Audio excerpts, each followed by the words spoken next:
11 PM na nga ng gabi. Tapos solo competitive tayo. Tapos ganito pa yung mga makakalaban mo. Grabe yung chamber dito par. 2v1 situation na. Tapos kami pandalawa yung pinatay.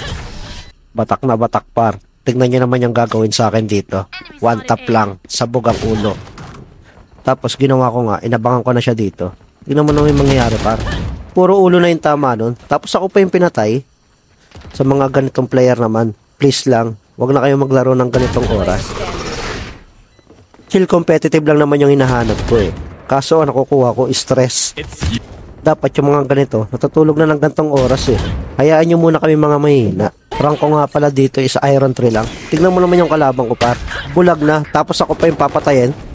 Paano ko naman mahina yung paglalaro ko niyan? Yung sisilip pa lang ako, tapos patay na agad. Tapos tingnan yung gagawin ng Cypher dito par. Magaling din tong Cypher namin eh. Yun nga, naglagay nga siya ng CCTV doon para makita niya kung may lalabas. Makikita niya naman yung dalawa. Kaso tingnan niyo yung gagawin ng chamber dito par.